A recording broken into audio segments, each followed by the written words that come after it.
Volume 2 do especial de 50 discos que completam 50 anos em 2024.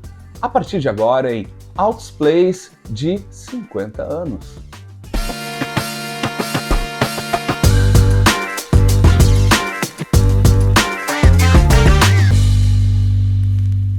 Vamos então para a segunda leva de álbuns lançados em 1974, ou seja, que estão completando 50 anos agora em 2024.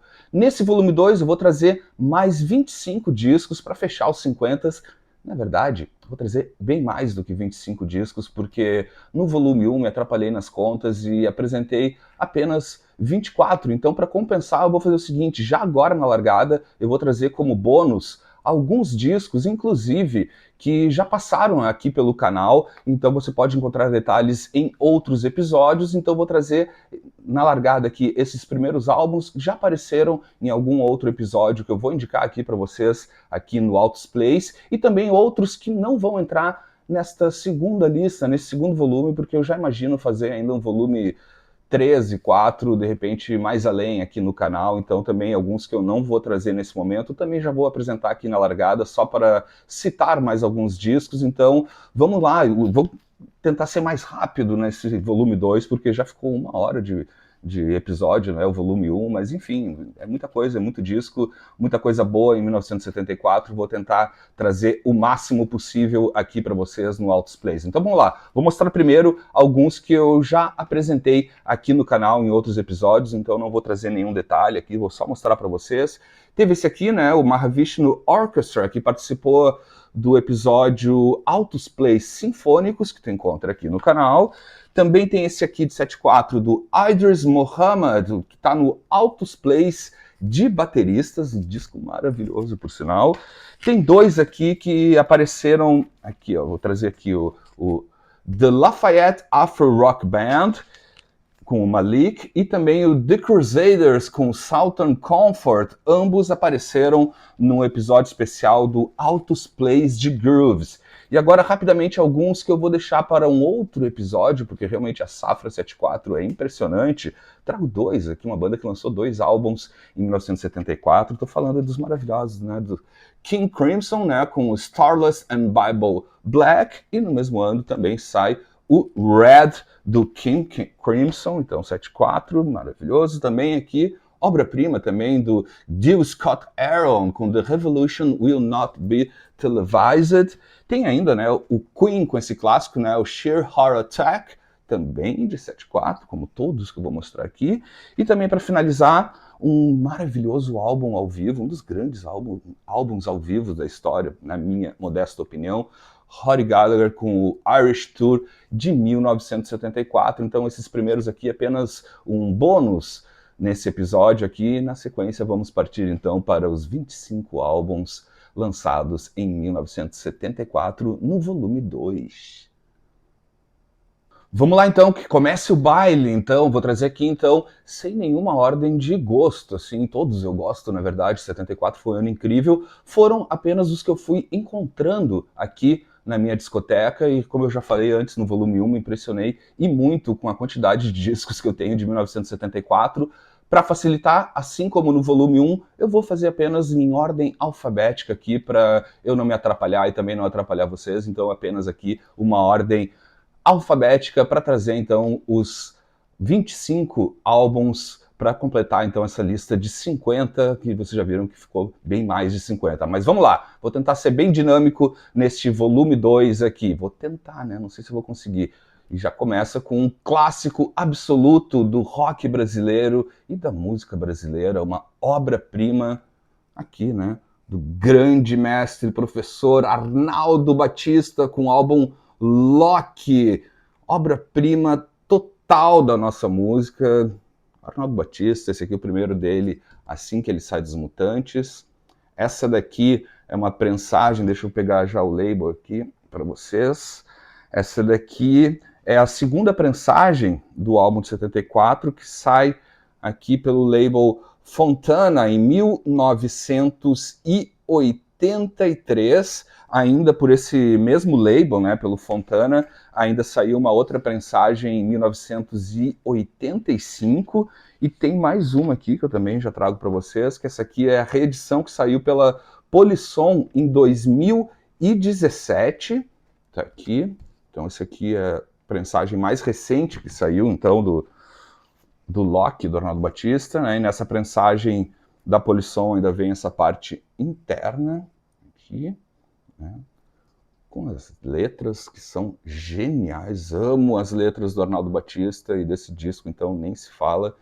Tá aqui também vem a ficha técnica, então também, e aqui o label diferente, né? Porque é uma reedição, então, de 2017, que sai pela Polisson, desta obra-prima, um clássico indiscutível da música brasileira e principalmente do rock, né? Enfim, talvez eu faça até um especial sobre esse álbum aqui, porque tem muita coisa interessante que acontece nesse momento, não só com o Arnaldo Batista, como também no próprio rock brasileiro, né? Aqui a gente pode assim dizer que, enfim, ele sai dos Mutantes e ele vai um pouco não, bem fora da curva do que estava acontecendo ali entre 73 e 74, que era aquela som massivo, assim, de rock progressivo, de jazz rock e tal, e ele vai por um outro caminho aqui em 74, literalmente voltando às origens, né? Ele forma aqui no Loki um power trio só de piano, baixo e bateria, né? No baixo ainda com os parceiros de Mutantes na cozinha, né? No baixo o Liminha e na bateria o Dinho, e tem ainda em duas faixas a participação da Rita Lee nos backing vocals, e também conta ainda com os arranjos maravilhosos de orquestra e cordas e tal, do grande maestro Rogério Duprat. Então tá aqui, obra indiscutível, eu amo de paixão Arnaldo, amo de paixão esse disco, é com certeza um dos discos da minha vida, por isso que eu tenho dois e eu quero ainda ter mais, eu quero ter ainda o original de época que eu nunca encontrei, pelo menos num valor acessível, mas está aqui então abrindo a lista aí dos mais 25 álbuns que completam 50 anos em 2024, ele, o genial Arnaldo Loki Dias Baptista. E que ano para o groove, né? Trago agora aqui para o baile desse volume 2, a maravilhosa Bette Davis com o álbum They Say I'm Different. Baita disco da Bette Davis. Pensa em funk na veia, assim. Eu amo ela. Ela é sensacional. Se você não conhece, já fica a recomendação aqui. Essa capa também sensacional. Deixa eu mostrar também aqui a contracapa.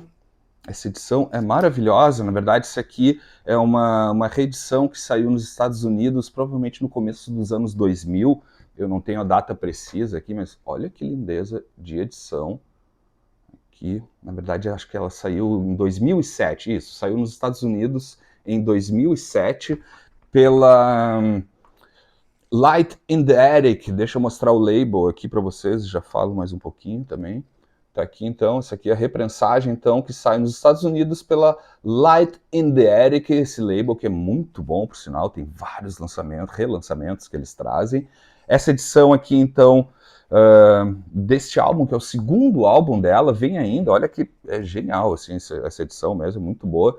Vem ainda esse encarte aqui que traz todas as informações deste segundo álbum da Bette Davis, todos os detalhes de ficha técnica, umas fotos geniais aqui da Bette Davis aí, rainha do funk, né? Aquele funk pegado, assim, ela tem uma energia impressionante, assim, ela é tipo faca na bota total, assim, uma brabeza, mas né, para o bem, né, para o bem da música, interpretações geniais, uma super artista, né, que era casada, né, pelo próprio nome, ela era casada com Miles Davis, que até aparece aqui ó, na fotinho, ela e o Miles Davis e tal. Esse aqui é o segundo álbum da Bette Davis, baita disco, se tu gosta de funk, groove, soul, assim, aquela mais, até conversando em alguns momentos, é quase um funk rock, digamos assim, muito raiz, assim, é impressionante. Isso aqui é uma recomendação imperdível para você, se você ainda não conhece, não deixe de ouvir Bette Davis, seja esse álbum ou os outros álbuns dela, ela não tem disco ruim, ela é maravilhosa. Seguindo ainda nessa linha de groove, funk, soul, trago um dos meus heróis, um dos artistas que eu mais gosto, principalmente da soul music, né, do finalzinho dos anos 60, início dos anos 70. E esse álbum, então, de 74, do maravilhoso guitarrista, cantor, compositor, Bob Womack, com Looking for a Lover Again. Baita disco, também um dos meus prediletos da vasta discografia dele. Eu, felizmente, tenho bastante coisa aqui dele. Adoro também essa capa. Tá aqui, também a contracapa. Então, esse aqui que sai em 7/4, mas essa daqui sim, essa eu não tenho a data precisa da prensagem, mas provavelmente é do comecinho, da primeira metade dos anos 2000, que eles reeditaram esse aqui também pelo label original da United Artists. Então tá aqui, reedição maravilhosa, um dos meus discos prediletos, a própria canção, título, né, Looking for a Lover. Para mim, por favor, escutem e me deixem saber a opinião de vocês. Tem uma das melhores levadas de bateria da história do groove, da história do soul. Eu sou realmente apaixonado. Bob Womack, né, um cara que também tem uma história gigantesca. Ele vem desde do comecinho dos anos 50, da segunda metade, na verdade, dos anos 50. Ele tinha um conjunto de gospel com os irmãos, né, que era o Womack Brothers. Na sequência, eles formam uma banda que também ficou super conhecida, inclusive a versão original de Looking for a Lover é dos Valentinos, né, a banda que ele formou então com os irmãos já no finalzinho dos anos 50. Em seguida, o próprio Sam Cooke, né, o deus, o pai da soul music, apadrinha totalmente não só o Bob Womack como os outros irmãos, produz o disco dos Valentinos, né, da turma ali também, e o Bob Womack em seguida passa a tocar na banda do Sam Cooke até, infelizmente, a morte do Sam Cooke em 1964. Então, a partir de 1964, o Bob Womack parte em carreira solo gigantesca, tem uma série de álbuns, um melhor que o outro, assim, eu tenho realmente bastante coisa. Uma história que, de repente, eu deixo até para trazer em algum outro momento, de repente, fazer um especial do Bob Womack, por que não? Porque realmente ele tem uma história de vida, assim, vou tentar ser bem breve, assim, mas vocês já vão sentir o clima, né? Então ele era da banda do Sam Cooke.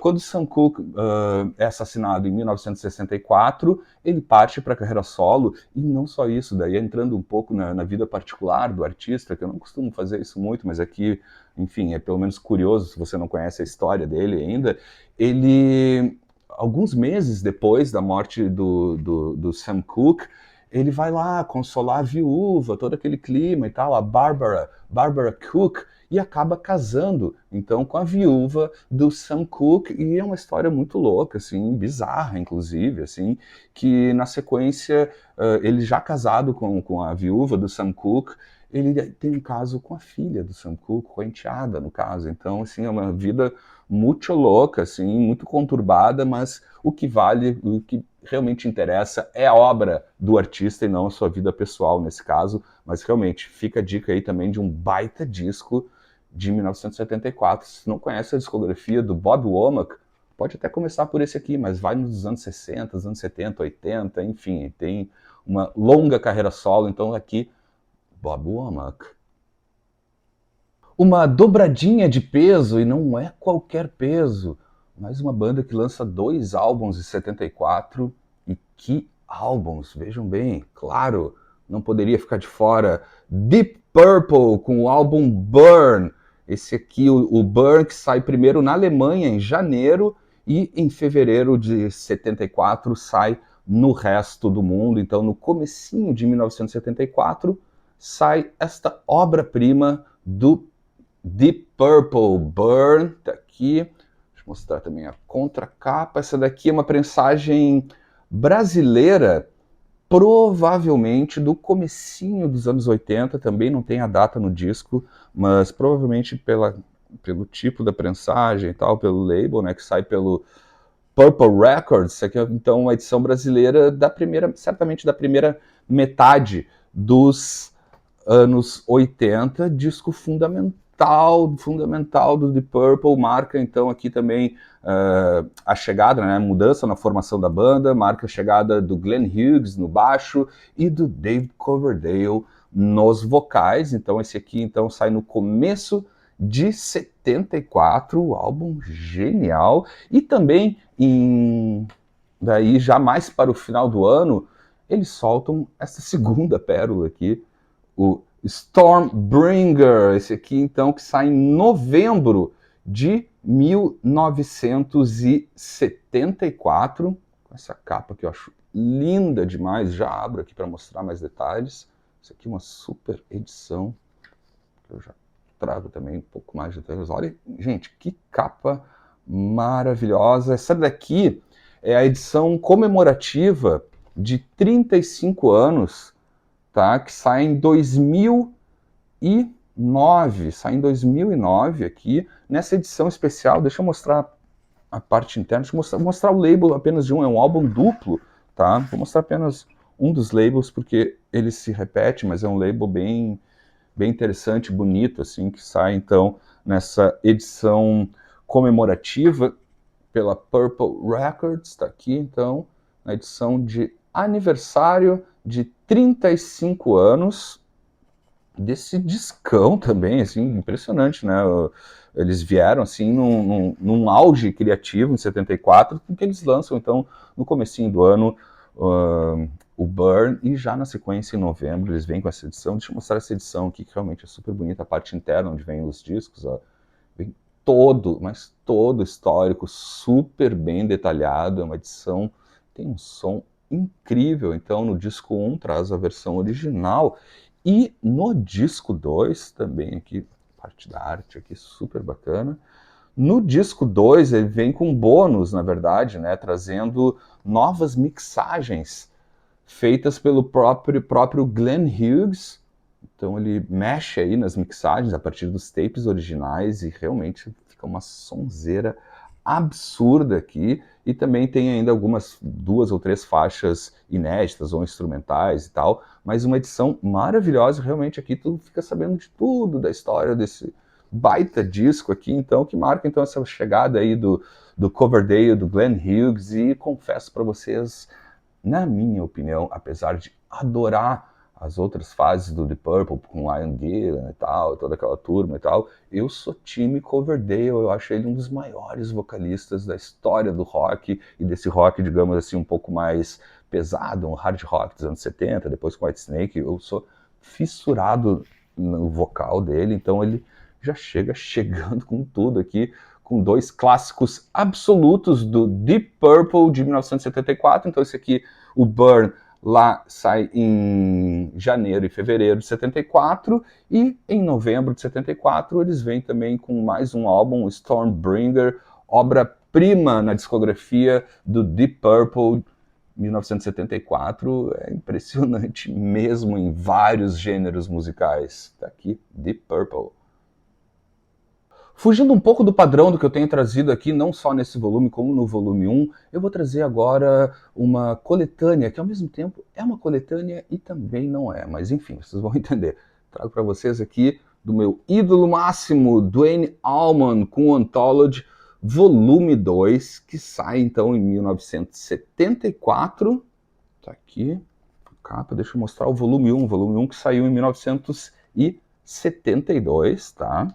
Já explico para vocês porque que ele está entrando aqui na lista celebrando 50 anos. Então, esse aqui, o volume 2 sai em 74.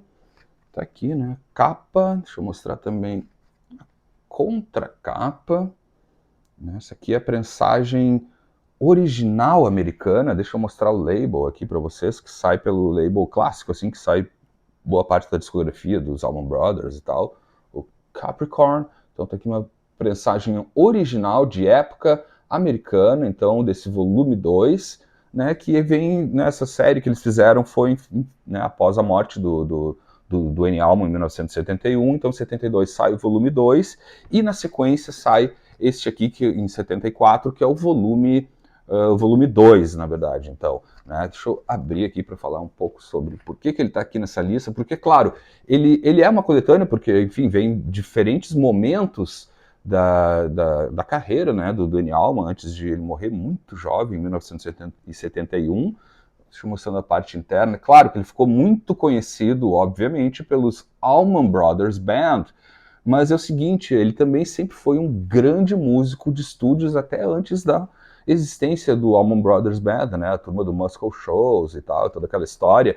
E aqui, nesses dois volumes, né, tanto no de 72 como nesse de 74, eles fazem uma compilação, então, de algumas gravações que ele participou, e não é só isso, por isso que eu estou trazendo aqui, porque tem algumas músicas que aparecem aqui, um álbum duplo, tá? Então eu só mostrei um porque o label se repete, mas é um álbum duplo, assim como o primeiro volume, que traz, então, algumas gravações que ele fez com gente como, por exemplo, a Rita Franklin, Otis Rush, o Ronnie Hawkins, Wilson Pickett, enfim, né? Todo o Herbie Mann, Boz Scaggs, toda aquela turma lá que ele gravou e tal. Também tem algumas faixas inéditas, onde ele inclusive aparece até cantando em algumas coisas que não era muito comum. Então, tanto no volume 1 como no volume 2, eles trazem então uma seleção de algumas gravações que ele participou com outros artistas, como também algumas faixas que tu só vai encontrar, né? Tu só encontrar, né? Até esse lançamento eram faixas inéditas, assim, claro que ao longo dos anos saiu depois em edições especiais de vinil, mas lá em 74 e 72 algumas faixas da discografia do Duane Allman, eles foram descobrindo alguns tapes, então aqui tem algumas músicas inéditas do Duane Allman e também do Allman Brothers Band, então por isso que eu estou trazendo aqui nesta seleção de 25 anos, então aqui, de 25 discos completam então 50 anos, jamais poderia ficar de fora, porque realmente tem algumas faixas que nunca tinham sido lançadas até então, que a gente só vai encontrar tanto nesse volume 2 de 74, quanto no volume 1 de 1972, Duane Allman, um dos meus guitarristas favoritos. Duane Allman aqui é um dos santos da casa. Genial, vai atrás. Em 1974 a gente está num dos auges, né, do jazz rock, ou jazz fusion, como você preferir falar, e é um período onde sai muito disco de várias bandas, vários artistas, e um deles é esse aqui, que também é um dos pilares desse gênero, né? Então tá aqui o The 11th House, Introducing the 11th House, né? Com uma participação, né? Eu já coloco aqui na capa, né? With Larry Coryell, baita capa linda demais. Então tá aqui, primeiro álbum dessa baita banda de jazz fusion ou jazz rock. Deixa eu mostrando aqui também parte de trás aqui, contracapa, né?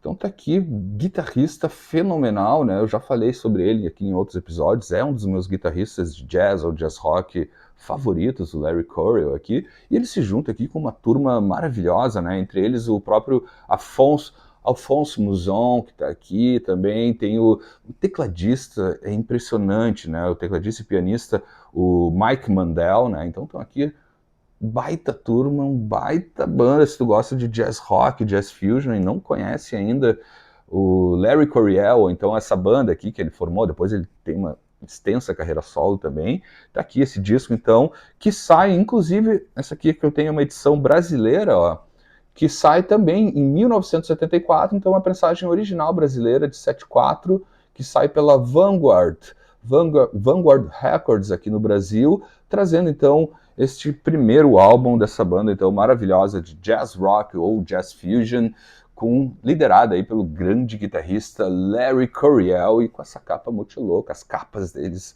dos outros discos, também são lindas demais. Em algum momento eu trago mais alguns álbuns para falar um pouco mais, então, também de mais uma obra-prima, né, nesse 1974, onde realmente, né, de 73, 74, 75, é um estouro mundial, assim, do jazz rock, do jazz fusion e tal, que a gente ainda vai falar um pouco mais ainda sobre isso nesse episódio, mas tá aqui, então, um baita disco. Se você gosta desse gênero musical, não deixe de escutar, então, o The 11th House with Larry Coryell, o Introducing the 11th House. A música brasileira em 74, é claro que gerou vários álbuns super clássicos, absolutos da nossa música brasileira e também em diferentes gêneros. Eu pretendo trazer, talvez, num segundo momento, mais discos aqui que eu tenho da música brasileira, mas já nesse segundo volume jamais poderia ficar de fora um dos grandes álbuns de 1974 no Brasil, clássico absoluto, Masterpiece, aqui da Elis Regina e Antônio Carlos Jobim, com o clássico Elis e Tom, aqui, né, gente, indiscutível também, baita disco, fundamental na história da música brasileira, encontro desses dois grandes artistas da nossa música. Tá aqui, ó, deixa eu mostrar também já o label, antes de trazer um pouquinho de detalhes. Isso aqui é uma reedição que sai com o mesmo label original da Philips. Esse aqui sai em 2019, tá? Esse encontro aqui desses dois gigantes da nossa música brasileira. Essa reprensagem aqui de 2019 vem também com este encarte aqui, então, Elise Tom, as faixas, ficha técnica também, gatefold, assim como o original também, ó, com fotos da gravação aqui. Realmente acho que isso aqui vale em algum momento do ano um episódio especial, porque realmente o que tem de história, e principalmente, né, ele ganhou até ele foi ressignificado de certa maneira, porque ano passado, em 2023, saiu um documentário maravilhoso, maravilhoso, contando todos os bastidores da produção e gravação desse álbum, documentário dirigido pelo Roberto de Oliveira, que saiu em 2023, o que ajuda, enfim, a gente acaba até escutando, depois de assistir o documentário, a gente acaba, eu pelo menos, a gente vai escutando o álbum de uma maneira bem diferente. Então tá aqui, isso aqui jamais poderia ficar de fora. Como eu disse aqui, eu tô trazendo nem tantos álbuns assim da música brasileira, eu tô diluindo um pouco, porque, enfim, lá na frente farei um, talvez, só com álbuns da música brasileira e tal, mas tem alguns que eu já não me aguentei, já quis trazendo aqui. Esse aqui, realmente, indiscutível, uma grande obra na música brasileira. Enfim, também tem, se não assistiram ainda, assistam, porque vale a pena, é genial, o documentário que saiu ano passado, então, dirigido pelo Roberto de Oliveira. Tá aqui, então, masterpiece absoluta, Elis e Tom. Quem me conhece já sabe, né? Ou se não conhece, já viu alguns vídeos aqui, também já vai saber, né? Que um dos meus grandes heróis, assim, um dos meus músicos prediletos, desde sempre, é o Gene Clark. E em 74 ele lança este álbum, o No Other. Então, prensagem original americana, disco solo, né? Do Bird, né? Ele que era vocalista dos Byrds aqui, já em carreira solo, lança em 74 o No Other, prensagem essa daqui, original americana. Essa capa é muito louca, as ilustrações, ele tá muito doido aqui nessa época, aqui, uma coisa meio glam e tal, mas que não tem nada a ver, inclusive, com a sonoridade do álbum aqui. Então, clássico absoluto dele, esse aqui, então, primeira prensagem original americana. Deixa eu mostrar o label aqui, que sai pela Asylum Records, tá aqui.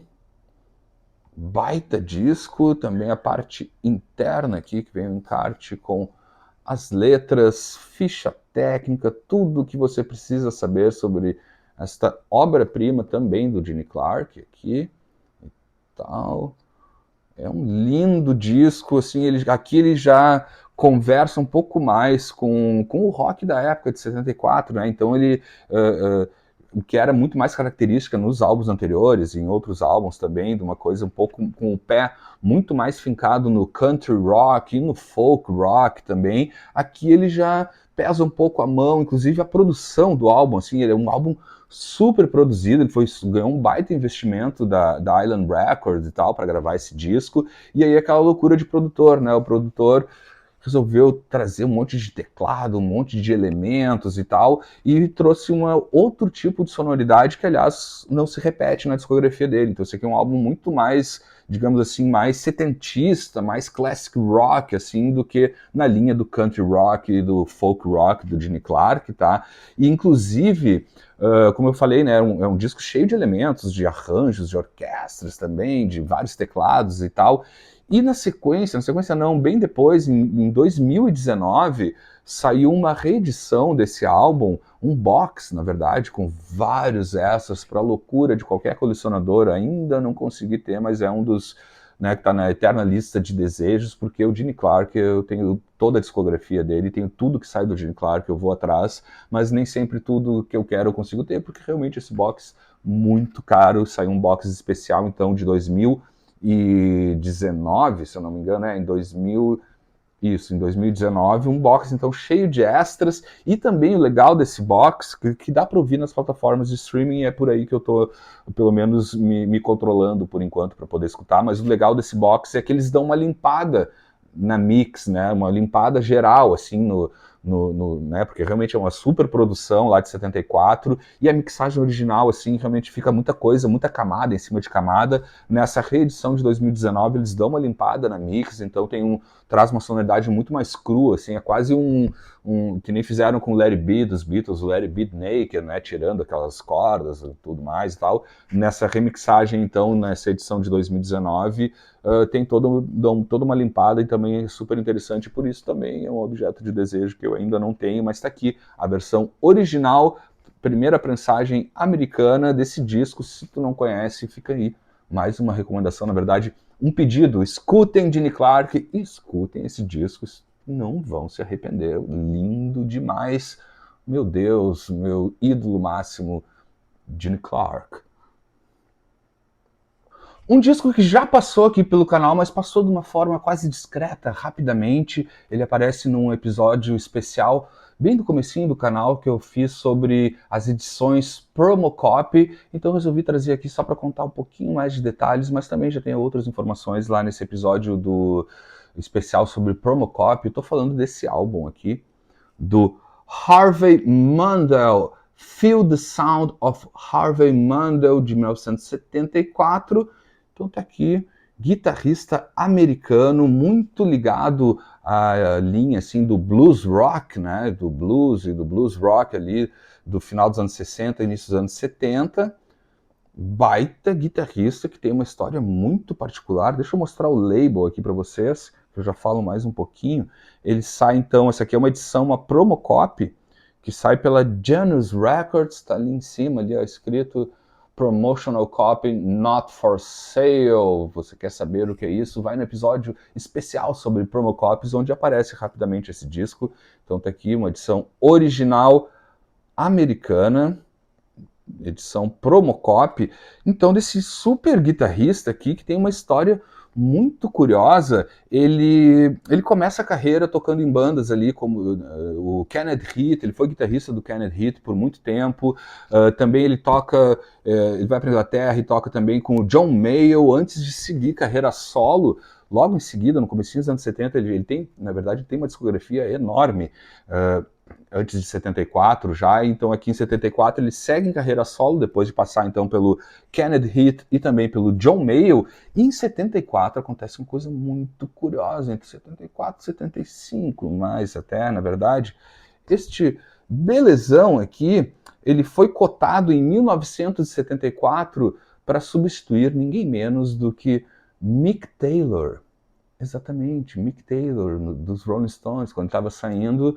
O Harvey Mandel, ele chegou a gravar, e ele chegou a fazer alguns testes com os Rolling Stones, então, quando eles estavam ali escolhendo um substituto para o Mick Taylor. Então estava lá como muito bem cotado, inclusive o Harvey Mandel quase foi um Rolling Stone, e na verdade ele até aparece num disco dos Rolling Stones na sequência, em 70, né, o Black and Blue de 76, tem duas músicas que tem algumas guitarras que ficaram dessas sessões, assim, de audições que eles estavam fazendo com outros guitarristas. Então o Harvey Mandel, ele aparece no Black and Blue de 76 em duas faixas, na Hot Stuff e na Memory Hotel. Claro que a gente sabe o resto da história, né? Quem acaba entrando na banda, que já vai aparecer por aqui daqui a pouquinho, é o Ronnie Wood. O Harvey Mandel, então, depois continua em carreira solo, mas chegam a aproveitar alguns takes em duas faixas, então, no Black and Blue de 76, onde o Ronnie Wood já está tocando, mas em Hot Stuff e Memory Hotel, duas músicas maravilhosas, por sinal, ficaram lá ainda guitarras do Harvey Mandel. Então tá aqui um quase Rolling Stone, né? Chegou a ser um Rolling Stone por algum tempo, durante as audições para substituir o Mick Taylor, e também em algumas sessões de gravações que eles estavam fazendo, que aparecem depois lá na frente no Black and Blue. Então tá aqui, isso aqui é muito da carreira solo. Se tu gosta desse clima assim, mais blues rock, jam session, assim, tu vê que é muito de jam session, assim, um peso legal, assim, é blues rock na veia também, claro, nesse período, como quase todo mundo, algumas pitadas de jazz rock, de jazz, fusion e tal, mas esse aqui é muito mais baseado em blues rock, o grande guitarrista Harvey Mandel. Safra Argentina, de 1974, temos mais um exemplo aqui. Invisible, com o álbum Invisible, então de 74, banda argentina aí que durou de 73 até 1977, já falo mais sobre a capa e essa arte que tem detalhes importantes. Então banda aí de 73 a 77, liderada, né, pelo grande mestre Luis Alberto Spinetta. Deixa eu pegar o disco aqui e mostrar o label. Essa aqui é uma reedição de 2016, essa safra que saiu pela Sony, né? Reeditando grandes clássicos, repetindo o label da Talent, que saiu lá em 74. Então tá aqui, primeiro álbum dessa banda, então liderada pelo Luis Alberto Spinetta, que surgiu em seguida, né? Logo depois que ele termina, né? Que termina a banda, né? O Pescado Rabioso, ele forma então o Invisible. Tá aqui, né? E ele se junta com o Carlos Mack e também o Héctor Pomo, né? O Carlos Mack, o baixista, e o Héctor Pomo, o baterista, que vieram da banda do Papos Blues. Então o Spinetta forma esse super power trio aqui. Na verdade, é o único álbum ainda em trio, os álbuns seguintes já tem novos integrantes e tal, mas aqui ele forma um super power trio. Nesse álbum, então, o primeiro do Invisible, e tem um lance super curioso, assim, que é muito da característica do que estava acontecendo, principalmente na Argentina. Se tu pega bandas desse período ali, de 73, 74, ou de 74 para trás, assim, principalmente, tem algumas características na sonoridade do rock argentino, que é muito uso de fuzz, de distorções, né, uma coisa um pouco mais hard, mas claro, principalmente nesse período, toda a turma já caiu de cabeça no rock progressivo e também no jazz rock, e o Spinetta ele faz uma escolha estética, digamos assim, do uso, né, até para muito fora da curva do que estava acontecendo na Argentina na época em relação a outras bandas. Ele procura trazer, né, uma coisa um pouco mais leve, digamos assim, mas sim, também tem algumas coisas pesadas no disco, mas boa parte do álbum assim, é com guitarras mais limpas, né, não tem tanta distorção, tem muito também o uso assim, de até um fraseado assim, um pouco jazzístico, até algumas coisas nas guitarras e tal. Então é um disco assim, que já traz uma sonoridade, sim, tem muito do rock progressivo, tem um pouco do folk também argentino e tal, mas não tão, digamos assim, não tão pesado quanto os álbuns da cena argentina na época. Então foi uma escolha estética dele, assim, de trazer enfim, não tanta distorção como ele mesmo já fazia, principalmente em algumas músicas e alguns álbuns do Pescado Rabioso, que era a banda anterior. Então essa aqui é uma reprensagem que sai então pela Sony em 2016, trazendo, assim como no álbum original, tá, que é um álbum simples, lá em 74, e também nessa reedição vem ainda um bônus que é um EP, né? Um EP não, um compacto de dois lados, né? Com lado A e lado B, também com o label da Talent aqui, que assim como lá em 74 não coube, né? Faltou ali espaço para inserir mais duas músicas, então lá na época ele também saiu então em 74 e também nessa reedição, felizmente eles fizeram a mesma coisa, de trazer também então esse compacto, então, desse power trio maravilhoso, disco impressionante. E tem um detalhe que é fundamental até na construção estética, musical e poética do disco, né? Vocês estão vendo aqui, tanto essa obra da capa aqui, ó, que vocês estão vendo aí, quanto também algumas ilustrações que aparecem antes de algumas músicas, são obras do holandês super conhecido, né, gente, o Escher, né, o MC Escher, né, um especialista holandês em xilogravuras, em mandalas, né, umas coisas mais loucas e místicas, assim, digamos assim, um artista que explorou muito, né, o lado místico, o lado das mandalas também, estilogravuras lindas demais, como essa que ilustra a capa, e aqui também algumas mandalas super características do Escher e tal, e reflete diretamente nas letras do disco, assim, as letras são inspiradas em cada uma dessas obras aqui do Escher e tal, então tem muito do misticismo, né, de mundos imaginários e tal.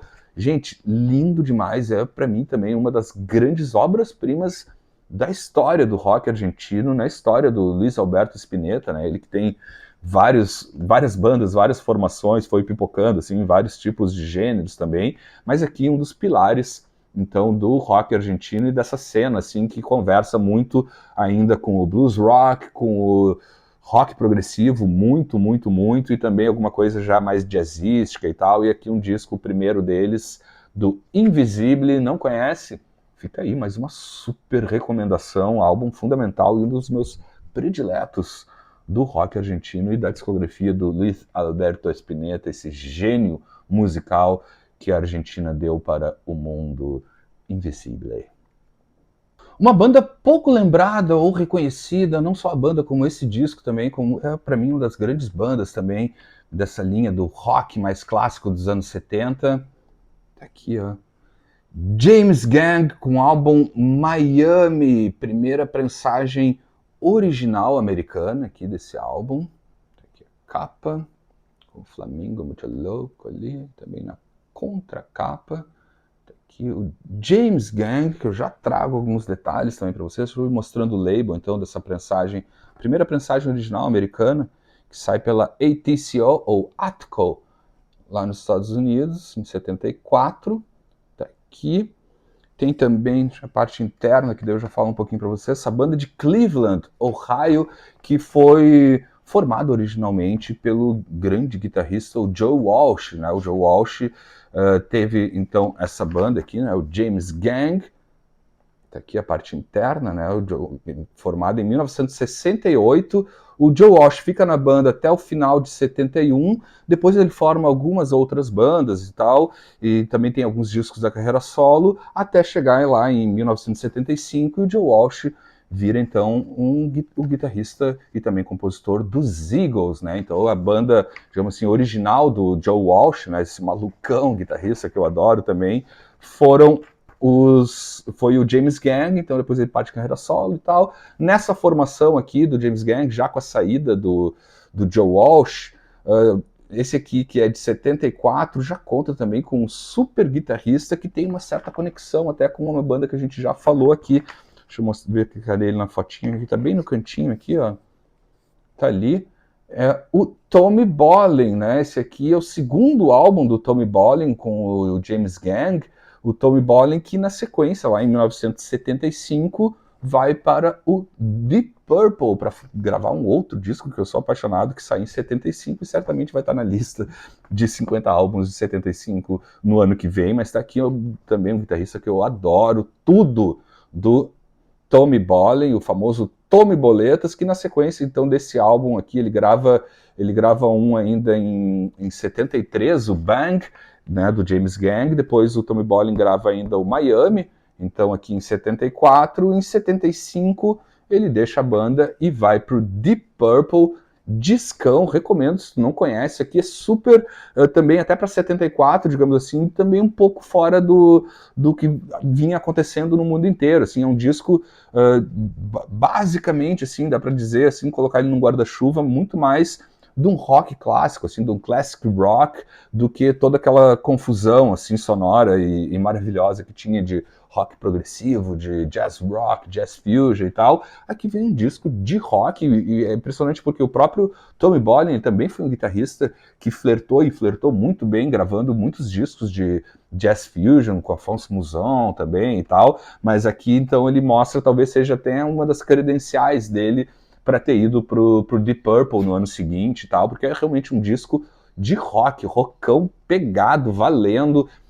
Ele compõe boa parte do disco, canta também, realmente é um disco super curioso e que, enfim, pelo menos eu não vejo muito assim o pessoal lembrando ou falando muito não só desse disco, como da discografia do James Gang, até anterior, junto com o Joe Walsh, mas é uma baita banda que surgiu lá em 68 e durou até o final dos anos 70 e tal, mas está aqui uma das grandes obras dessa banda.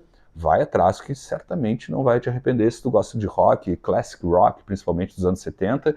Tá aqui um grande álbum que fica às vezes muito obscuro na maioria das listas, e eu estou trazendo aqui trazendo ele para os holofotes, para ele ser sempre lembrado. Então tá aqui, James Gang, 74, completando 50 anos, essa aqui, edição original de época, prensagem norte-americana do James Gang, Miami.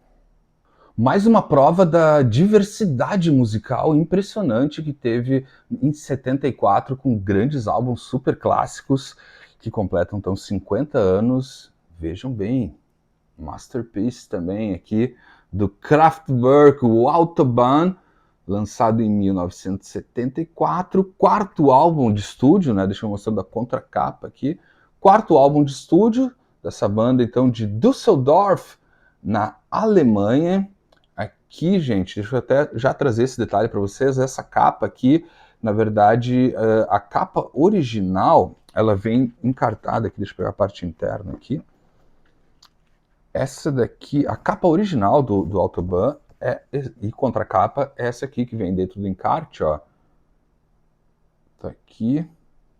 Aqui é a capa que saiu em 74, originalmente então na Alemanha, no resto do mundo e tal, saiu com essa capa e essa contracapa, que é reproduzida aqui na parte interna. Essa capa aqui saiu também, muita gente acha que é uma reedição, né, que vem depois e tal, mas em 74 é a capa que saiu no Reino Unido e também no Oriente, se não me engano, no Japão, Malásia, enfim, lá no Oriente saiu também essa capa, assim como no Reino Unido, e depois até ela foi se repetindo em outros países e tal, mas a capa original mesmo, alemã e europeia, e também nos Estados Unidos, saiu com essa capa original, claro, Autobahn e tal, trazendo dois símbolos também, né, da Alemanha também, né, Mercedes, um Volkswagen ali e tal.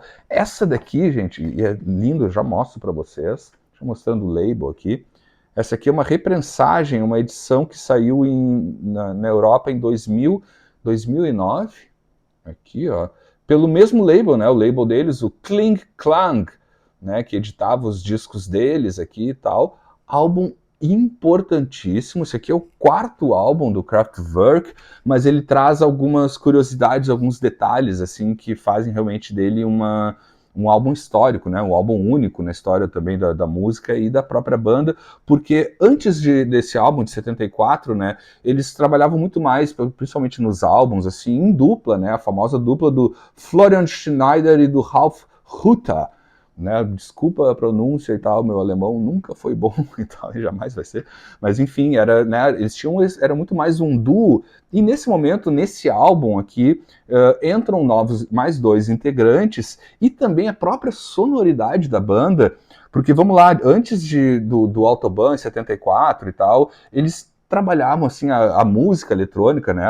super rudimentar ainda, isso, né, pioneiros dentro disso, né, dentro da música eletrônica, do uso de sintetizadores, né, de vocoders também, né, muita bateria eletrônica e tal, mas a característica antes do Autobahn ainda era muito mais de um som eletrônico muito mais experimental, né, muito mais de vanguarda, assim, muito mais de experimentalismo mesmo, eletrônico e tal, e é nesse álbum, apesar de sim, ainda consta nesse álbum, assim, principalmente no lado B, muito dessa, digamos assim, da fase anterior, assim, que era realmente uma música eletrônica mais experimental, mas no Autobahn eles começam também uma conversa do eletrônico, assim, que era muito mais experimental, eles começam uma conversa muito mais próxima de um eletrônico mais pop, assim, mas não me leia mal como pop, assim, mas digamos com uma estrutura musical muito mais próxima, assim, uma estrutura mais pop e muito mais acessível do que o experimentalismo dos álbuns anteriores e tal, mas sim, ainda tem muito. Isso aqui é pioneirismo do que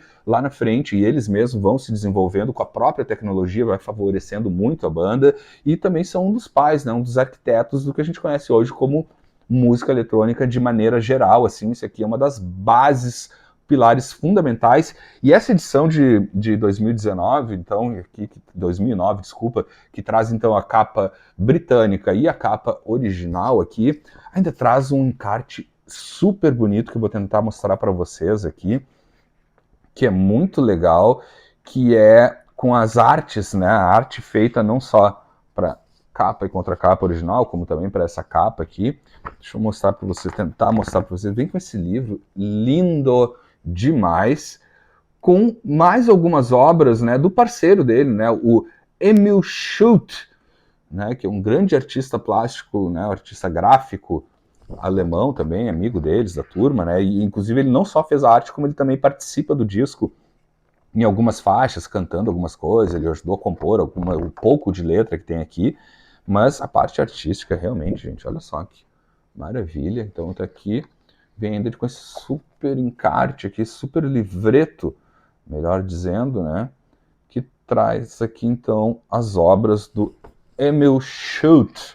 Espero estar falando o mais próximo possível do correto, que é muito bacana. Então esse cara que era o parceiro e também contribui muito nas letras, além do que do próprio visual da banda também, né? Ele continua colaborando com eles em outras artes e tal, além das letras. Então tá aqui. Muito legal essa edição, realmente, e é um disco que eu tenho escutado muito, assim, porque, né, você já sabe, eu adoro essa coisa de sintetizadores, de baterias eletrônicas e tal, e isso aqui é um dos fundamentos para quem gosta desse tipo de instrumento e de sonoridade. Então tá aqui, ainda vem com esse super encarte, álbum fundamental, masterpiece absoluta também da música eletrônica, como eu disse, então um álbum onde eles começam a conversar um pouco mais numa estrutura, digamos assim, mais próxima da música pop eletrônica e tal, mas ainda com muito experimentalismo. Não conhece? Tá aí um super porta de entrada para esse universo muito louco do Kraftwerk. De volta ao groove na nossa lista aí de 7/4, clássico dos clássicos aqui, The Meters com Rejuvenation de 74, um dos pilares fundamentais do funk, principalmente, obviamente, do funk e do groove de New Orleans, Estados Unidos, que a contracapa, tempero fundamental na história do funk, né? O tempero ali de New Orleans, na levada, né? No groove que só eles têm lá naquela região dos Estados Unidos. Clássico dos clássicos dos Meters, bandaça de New Orleans. Deixa eu mostrar o label para vocês. Isso aqui é uma reprensagem que saiu aqui, ó, em 2013 nos Estados Unidos e na Europa pela Music on Vinyl, traz aqui o label original da Reprise Records. Tá aqui, né, gente? Isso aqui é, enfim, para quem já manja muito de black music, gosta do gênero e tal, certamente em algum momento se esbarrou com esse álbum ou qualquer outro álbum dos Meters, realmente pilar fundamental do groove da black music dos anos 70. Essa aqui realmente é uma das obras-primas do gênero, né, principalmente do funk, com essa pegada desse tempero que New Orleans tem, assim, tanto na levada musical, na parte percussiva também e tal, que é super interessante. Álbum produzido, né, por ninguém menos que o Alutto Sun e toda essa turma aqui, Neville Brothers, estão todos aqui na banda e tal, aquela coisa. Álbum fundamental, se você não conhece este disco ou qualquer disco dos Meters, corre porque você já está atrasado na batida, exatamente, isso aqui, um dos pais, um dos pilares, então, de tudo que foi feito no groove dos anos 70, principalmente, e tal, claro, eles têm álbuns antes desse, outros depois e tal, mas esse aqui realmente acho que é o mais popular e mais conhecido e tal, esse álbum aqui, essa reedição ainda é super interessante, que traz ainda 2 bonus tracks, né, de faixas que tem no disco, mas uma em edições menores, né? A single version de Hey Pockaway, clássico total, e da People Say, que também traz a versão do single, então eles trazem ali ainda mais 2 faixas bônus que aparecem também ao longo do álbum, mas de maneira reduzida, que são aquelas versões que iam em singles para as rádios. Então tá aqui, se tu quer groove, quer funk dos anos 70, quer todo o tempero de New Orleans, tá aqui, um dos principais caldeirões do funk, The Meters. Agora, de volta ao Brasil, trazendo ela, a nossa sempre saudosa rainha do rock brasileiro, Rita Lee, com o primeiro álbum, né, da Rita com o Tutti Frutti, Rita Lee Tutti Frutti. Atrás do Porto tem uma cidade, então tá aqui, primeiro disco da Rita com o Tutti Frutti, capa maravilhosa, contracapa idem, tá aqui.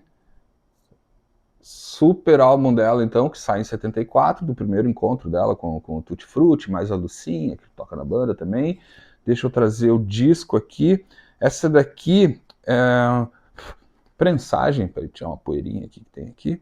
Prensagem brasileira, então essa aqui é a terceira prensagem do disco, essa prensagem aqui saiu em 1984, se não me engano tem uma ainda em 1983, também pela Fontana, né? Originalmente, se eu não me engano, a primeira edição desse álbum sai originalmente pela Philips, e aqui então nessas outras prensagens, né, nos anos 80, sai pela Fontana e tem ainda uma reedição que sai em 2016 ou 2017 pela Polisson, desse aqui então, que é o primeiro álbum dela com a banda, né, com a Tutti Frutti aí, junto com o Mestre Carlini, toda a turma e tal, mais a Lúcia Turnbull, todo mundo reunido aqui.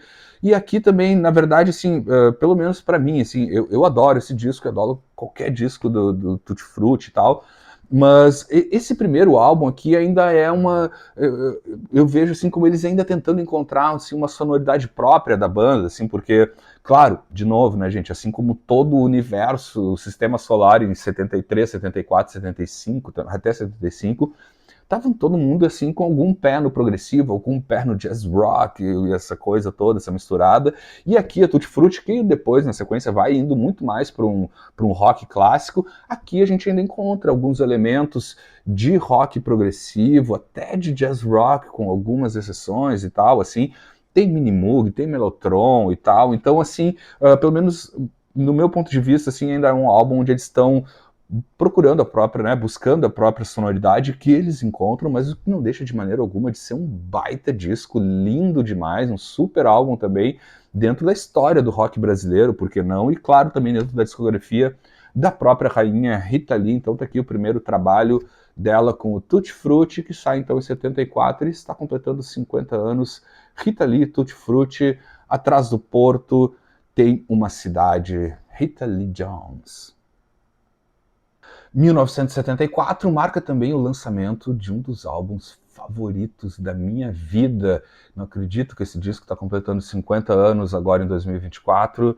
Dele, do meu querido e mestre Ronnie Wood, o Ron Wood com o álbum I've Got My Own Album to Do. Então, lançado também, obviamente, em 74, o primeiro disco do Ronnie Wood, que é capa, já falo rapidinho dessa edição, porque eu vou fazer o seguinte, na verdade, como é o meu álbum predileto, um dos meus álbuns prediletos da vida, e tem muita história no entorno dessa gravação e desse álbum e tal, vários artistas que participam, eu vou trazer ele com um especial que eu devo fazer talvez mais para o meio do ano.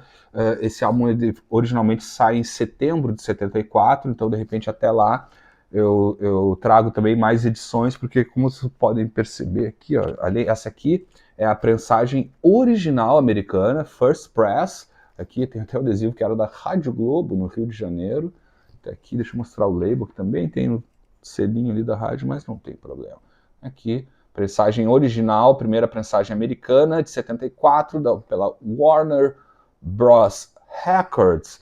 E é o único disco que realmente eu coleciono outras edições, porque eu tenho ainda a edição britânica, europeia, tem edição original também japonesa, tem edição australiana desse disco também, estou atrás até hoje da edição argentina, que de repente até setembro ela chega e tal, mas enfim, esse aqui eu vou deixar para um especial, porque realmente tem muita coisa para falar desse disco, mas eu não podia deixar de fora este álbum, que como eu digo para vocês, é certamente o único álbum que realmente eu coleciono outras edições, eu não faço isso com outros discos, por enquanto, espero não fazer, porque isso aqui também já é o suficiente. Então tem aqui várias edições desse álbum, essa que eu estou mostrando para vocês neste episódio, realmente ela tem 50 anos de vida, essa edição aqui, primeira prensagem americana do Ronnie Wood, I've Got My Own Album to Do, álbum importantíssimo que eu prometo para vocês que eu vou fazer um especial, mas de repente se tu não conhece ainda a discografia solo do Ronnie Wood e esse disco solo, o primeiro dele, já vai escutando que tu vai te surpreender. Tem Mick Jagger, Keith Richards, tem a turma dos Faces, obviamente, o Ian Mac tocando, Kenny Jones, tem o Willie Weeks no baixo, tem participações de gente como George Harrison, David Bowie, enfim. vou me segurar aqui para não contar muita coisa, porque isso aqui realmente vale no especial, mas fica o registro aqui, não poderia ficar de fora desse volume 2 aqui, então o meu grande mestre, ídolo maior, Ronnie Wood. E eu vou fazer o seguinte também, porque eu acho que esse aqui também, né, eu tenho obrigação de trazer ele já nessa lista, mas acredito que vai sair algum episódio especial ao longo do ano. E também porque tem conexão direta com o álbum do Ronnie Wood, que eu acabei de mostrar, mas esse aqui realmente eu não vou trazer muito detalhe, porque, né, inclusive, certamente vai aparecer em várias listas que a gente vai ter aí ao longo do ano em outros canais, felizmente. Então tá aqui, né, também, de 74, o The Rolling Stones, ladies and gentlemen, The Rolling Stones com It's Only Rock and Roll. Essa aqui é uma edição especial, né, uma prensagem de 2018, que tem aí uma edição, né, remasterizada masterizada em half speed, super vinil, maravilhoso. Mas enfim, né, gente, isso aqui nem preciso contar muita historinha para vocês nesse momento, mas certamente vai ter algum especial só sobre esse álbum aqui, que também, enfim, o Lúcio falando de Rolling Stones, ele fala que todos são prediletos da casa, né, mas certamente isso aqui, né, inclusive a galera presta, às vezes, muita atenção apenas na maravilhosa It's Only Rock and Roll e deixa para trás grandes clássicos, grandes músicas, talvez até que ficaram mais obscuras, de alguma maneira, na discografia dos Rolling Stones, mas enfim, também álbum da vida. Rolling Stones, vocês já sabem, aqui no Outplay, são entidades junto com Beatles, então certamente teremos um outro momento para falar desse álbum, então também de 74, que eu queria trazer aqui, e que tem rapidamente sim, só uma conexão com o próprio do Ronnie Wood, né, o primeiro também de 74. A gente pode dizer de alguma forma que este álbum dos Rolling Stones começou a ser gerado, né, feito nas sessões aqui do primeiro álbum do Ronnie Wood, porque sim, tem a participação aqui do Mick Jagger, do próprio Mick Taylor também toca nesse álbum do Ronnie Wood e tal, Keith Richards em várias faixas, e a música que dá título ao álbum, It's Only Rock and Roll, os primeiros takes dela, inclusive, né, é uma música que tem a composição ali também, obviamente, do Ronnie Wood, foi feita inicialmente nessas sessões aqui, foi parar no disco dos Rolling Stones do mesmo ano, inclusive rola uma coisa que é até divertida, engraçada, assim, porque eles gravaram as guias, né, que eles falam dos primeiros takes, né, a faixa guia da música It's Only Rock and Roll, que foi gravada aqui, com o time basicamente que estava aqui, mais a galera dos Rolling Stones e tal. Quando os Stones foram regravar ela, e aí sim, valendo, eles esqueceram de apagar o violão de 12 cordas do Ronnie Wood, que está na session original, assim, então o Ronnie Wood até brinca, é clássico isso, tem numa entrevista, assim, que disseram, né, e o It's Only Rock and Roll, que foi, eles apagaram tudo, sim, mas esqueceram de apagar o violão do Ronnie Wood, violão de 12 cordas que tem na música, que aparece aqui no disco, então ainda era da sessão da parte guia, né, da guia, da track e tal, e ficou eternizado aqui, então o Ronnie Wood até brinca assim, não, eu já estava nos Stones muito antes até do Black and Blue, onde ele entra oficialmente na banda, porque já tem aqui a mãozinha e as cordas de Ronnie Wood no clássico absoluto, It's Only Rock and Roll. Então esses dois aqui prometo trazer em outro momento, enfim, até já falei demais sobre esses discos aqui. Não me aguento, né? Turminha dos Stones. Rolling Stones. Quer ver como o 74 não para de nos surpreender? Impressionante, gente, o que tem de clássico e mais surreal ainda o que eu tenho de disco do 74 aqui na discografia. Trago mais um clássico dos anos 70 de 74. Tá aqui. Steely Dan com Pretzel Logic. Terceiro disco do Steely Dan. Também uma capa que eu adoro aqui, a contracapa. Deixa eu abrir ela aqui, mostrar ela inteirinha para vocês. Confesso para vocês, inclusive, é meu disco predileto do Steely Dan. Claro, ele tem vários discos bons, assim, mas pro meu gosto, este aqui é o que mais me agrada, lançado em 74, aqui a parte interna também. Toda turminha reunida ali, deixa eu mostrar o label para vocês. Isso aqui, na verdade, é uma edição super recente que saiu, que tem um som, inclusive, sensacional nessa prensagem, que sai pela Geffen Records, uma reedição americana de 2022 para esse clássico absoluto dessa super banda, né? Nem preciso falar muito para vocês, a maioria de vocês imagino que já conhece, mas tem toda, né, tem essa característica assim de super músicos, músicos de alta performance participando dos discos, gravações muito bem feitas, tem todo aquele lance que eu gosto muito, assim, desse rock pop mais sofisticado, digamos assim, dos anos 70, com algumas pitadas jazz e até um lance que ficou conhecido muito também como AOR, né, ou até yacht rock, que eu acho horrível esse termo, mas enfim. Então tá aqui pioneiros também desse gênero, digamos assim, desse estilo musical, podemos dizer assim, dos anos 70, desse pop que conversa com o soul, conversa com o jazz, conversa com o rock, músicos de alta performance, gravações que são referências até hoje dentro de qualquer estúdio de gravação, Steely Dan, grandes embaixadores, e como eu disse para vocês, para mim, enfim, para o meu gosto, este aqui é o meu predileto, com certeza, do Steely Dan, o Pretzel Logic. Seguindo o nosso baile 7/4, né, ou seja, os álbuns que completam 50 anos, trago para vocês uma pérola, que é praticamente uma pérola até perdida, digamos assim, nos anos 70, já explico para vocês. Este álbum aqui, né, do The Southern Human Furry Band, primeiro álbum deles, prensagem original brasileira, que saiu em 74, já falo um pouquinho mais sobre essa turma da contracapa e da capa, deixei mostrando o label aqui para vocês. Então essa aqui também é prensagem original brasileira, que sai em 74, aqui no Brasil ele sai pela Elektra, aqui no Brasil, mas na prensagem original americana e no resto do mundo ela sai pela Asylum Records, e isso tem uma certa importância para a gente entender um pouco mais sobre essa turma e esse, na verdade isso aqui é um super grupo, né? Aquilo que também era super comum nos anos 70, final dos anos 60 e tal. Eles formaram esse super grupo aqui, que deixa eu ir cantando a pedra para vocês aqui, para não me perder. Aqui, ó, o Southern Human Furry. O Souther, que está aqui, ó, na pontinha aqui, né?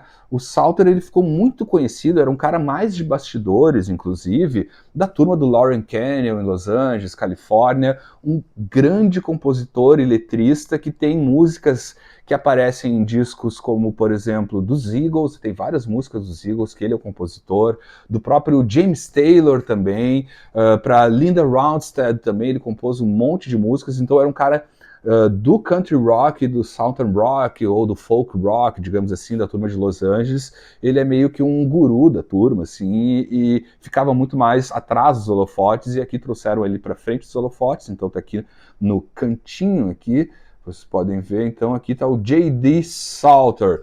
Do lado dele, mais conhecido, talvez por todos vocês, é o Hillman, né? O Chris Hillman, que era dos Byrds, o Flying Burrito Brothers, Manassas e tal, tá aqui também na banda. E aqui no cantinho, que dá também nome à banda, tá o Rich Furry, que era do Buffalo Springfield e também do Poco, né? Então a gente fala aqui só com esses dois aqui, claro, toda essa turma que o Souther, né, que o J.D. Souther participou, então de discos dos Eagles, né, do James Taylor, toda a turma do Lauren Canyon ali também, Linda Ronstadt, enfim, uma série de artistas aqui, ali, né, deles. Aqui, turma dos Byrds, Flying Burrito Brothers, Manassas, turma dos Buffalo Springfield e também do Poco, ou seja, a gente está falando da nata do que é conhecido como folk rock ou country rock ali do início, do final dos anos 60 e início dos anos 70, que a gente está falando de 74, a coisa ainda estava no auge,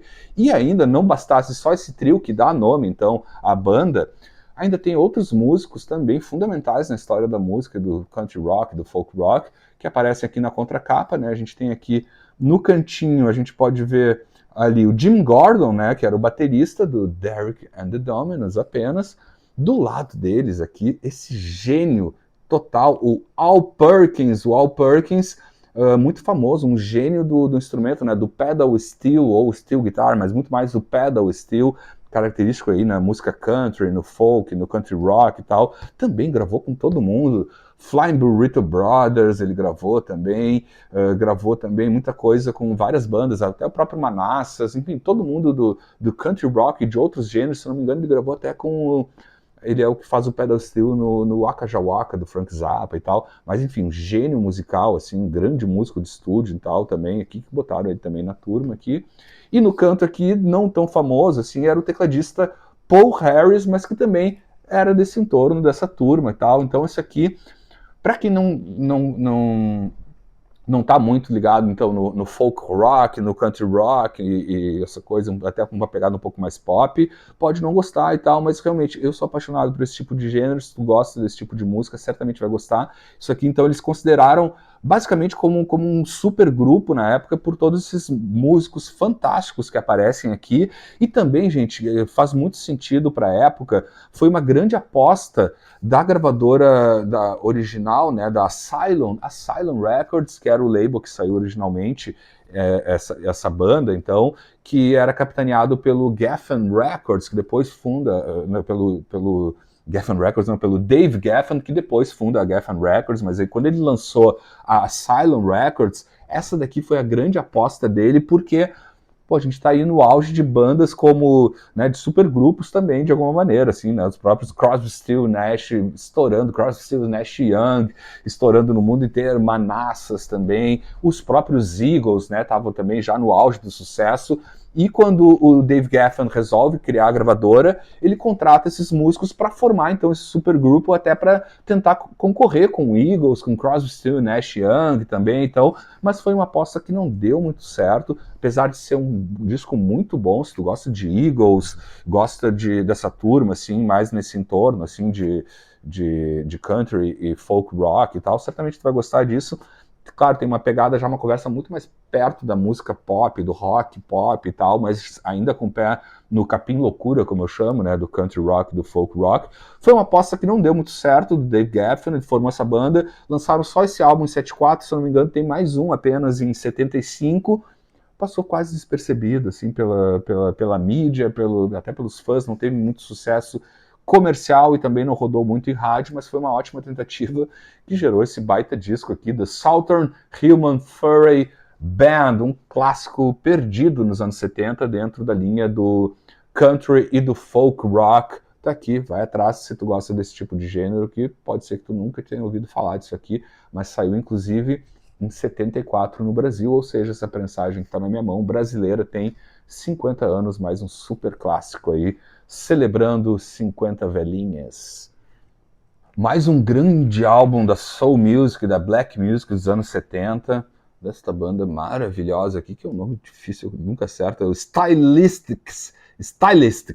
Enfim, tem que falar rápido, mas vocês já entenderam, vai estar escrito aqui o nome dele, com o álbum Let's Put It All Together, lançado então em 74. Essa aqui, inclusive, também é prensagem original brasileira, então, que sai no mesmo ano. Então está aqui nas minhas mãos uma obra que tem 50 anos, e aqui o detalhe da prensagem brasileira, tem aqui na frente, é uma música que emplacou em novela, gente. We Can Make It Happen Again, tá aqui, saiu tá no cantinho aqui, ó, na novela O Espião. Tá aqui, prensagem original brasileira, então, de 74. Deixa eu pegar o label aqui, que é bem bonito. Acho que eu não tinha mostrado esse label aqui ainda no Altos Plays.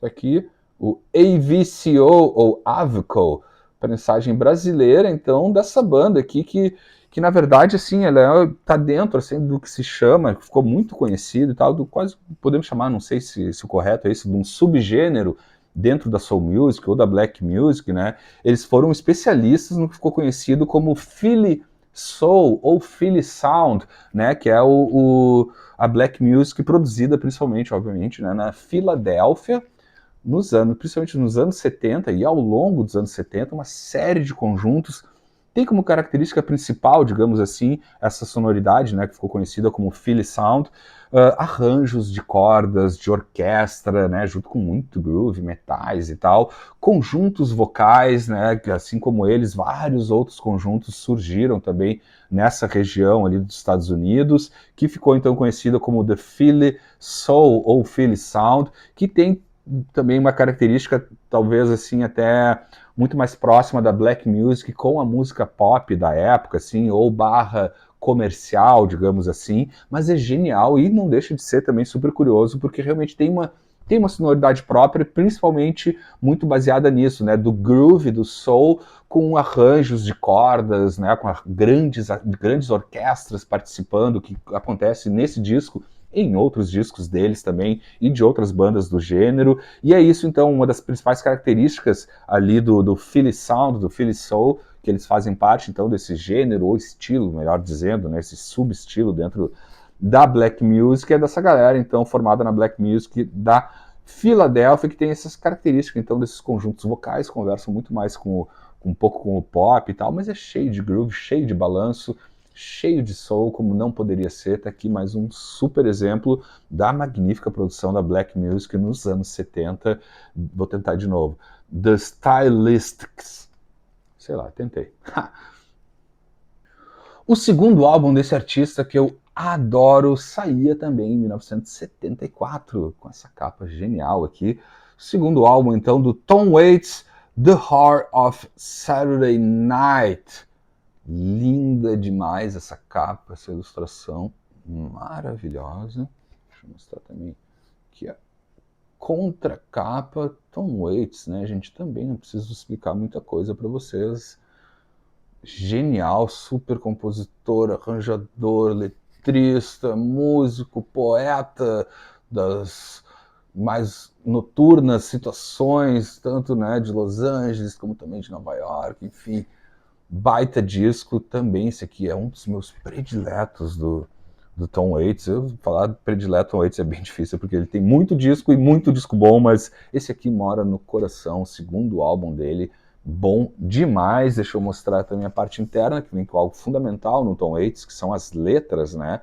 São verdadeiras histórias do submundo, muito bacana. Tá aqui, tem aquele cheirinho de bourbon, tal. Deixa eu mostrar o label, que é super bonito. Tipo, essa aqui é uma reedição especial e remasterizada que sai em 2018 pelo label que, se eu não me engano, inclusive pertence ao Tom Waits hoje em dia, que é o Ante. Essa aqui é uma prensagem americana que sai em 2018, com uma parte da foto da capa um lado e também do outro lado também, ó. Muito bom, gente, genial. Assim, Tom Waits, de novo, também não vou tecer tantos comentários aqui, mas fica também uma dica dessa vasta discografia do Tom Waits. Essa aqui, então, está bem no comecinho. Esse aqui é o segundo álbum dele, que traz essa ilustração aqui genial, linda demais. Essa edição também tem um som impressionante, essa remasterização. Confesso, nunca ouvi o original, mas enfim, esse aqui já basta, porque realmente é um grande som. Tá aí mais uma baita pedrada que saiu então em 1974, que está completando 50 anos do segundo álbum do Tom Waits. E realmente, né, o groove dos anos 70, assim, tem uma infinidade de variações, de artistas, né, de diferentes países, diferentes regiões e tal. Trago mais um exemplo de uma banda muito boa nessa linha de funk, soul, groove, geniais daqui, ó. The Tower of Power, Back to Oakland Again. Baita banda de funk, soul de Oakland, na Califórnia, na região de São Francisco, na Bay Area.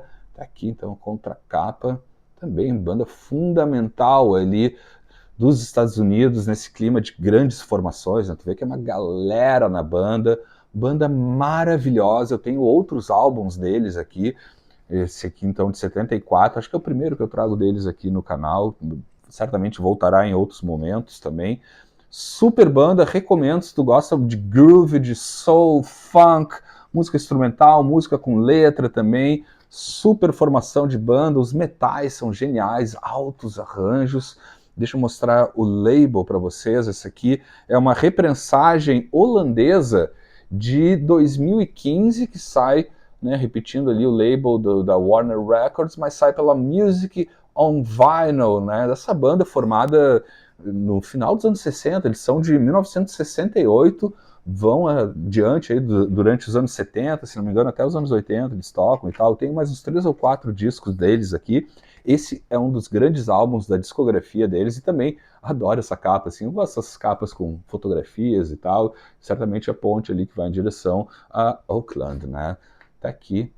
Então, mais um grande exemplo dessa safra de groove, soul music dos anos 70 e tal. Turma, então, lá da Califórnia, né, da Bay Area, de São Francisco, de Frisco Bay Area. Né? Então, tá lá a turma de Oakland, Califórnia, com Back to Oakland Again. Mais uma banda e um disco da série Discoteca Básica aqui do Altos Plays, uma banda que eu sou apaixonado, uma das favoritas da casa também. Tá aqui o Traffic com When the Eagle Flies, 7º álbum de estúdio da banda, né? E último, na verdade, da banda. Eles voltam, né, principalmente a formação só com eles voltam 20 anos depois, se eu não me engano, só com o Capaldi e o Steve Winwood, né? Então esse aqui, digamos, podemos dizer que é o derradeiro álbum do Traffic, lançado então em 74, capa linda essa ilustração também, deixa eu mostrar também aqui a contracapa. Esse é o 7º álbum de estúdio deles, né? E pelo menos para mim, cara, difícil ter disco ruim na discografia do Traffic. Realmente é uma banda que eu sou muito fã, então para mim é até difícil dizer se é bom ou ruim. Para mim todos os discos do Traffic são ótimos. Então, aqui também, deixa eu mostrar o label. Esse aqui é uma prensagem original de 74 também, que sai pela Island Records aqui no Brasil, né? Um discão aí do Winwood, Capaldi, Chris Wood, disco genial. Tem músicas aqui que realmente formam o meu gosto musical aqui, recomendo. Então, uma delas aí, o Dream Guerra, adoro essa música. É um disco que também, tu vê que é muito, muito louco isso, né? Eles sempre flertaram de alguma maneira com o folk, até um pouco com o jazz e tal, mas sempre com elementos muito mais orgânicos, né? No máximo ali um piano, um Hammond, né? Guitarras, sax, flauta, etc e tal. Nesse disco aqui, que é o último deles, assim, eles já estão até flertando de alguma maneira com o que estava acontecendo na época, né? Tem aqui que não aparecia nos álbuns anteriores, assim, né? Então o Steve Winwood traz para esse disco, por exemplo, tem Mellotron, tem Minimoog, tem Clavinet, Fender Rhodes. Então eles já trazem um pouco mais de elementos sonoros, mas sem perder essa característica dessa banda, assim, que conversa muito com o folk britânico, né, com o classic rock e tal, mas está aqui uma grande pérola onde eles já adicionam, e pela última vez, na verdade, sim, porque, ok, de novo, depois, 20 anos depois, volta só o Steve Winwood com mais um disco com Capaldi que chamam de Traffic, mas a gente pode afirmar que a discografia clássica do Traffic termina com esse álbum aqui, então, que traz para uma despedida ainda algumas texturas que poderia ser o que eles fariam na sequência, mas daí cada um parte para sua carreira musical para outros caminhos, tanto o Capaldi como o próprio Chris Wood, o próprio Steve Winwood, mas fica aqui então dessa banda que eu sou apaixonado, uma das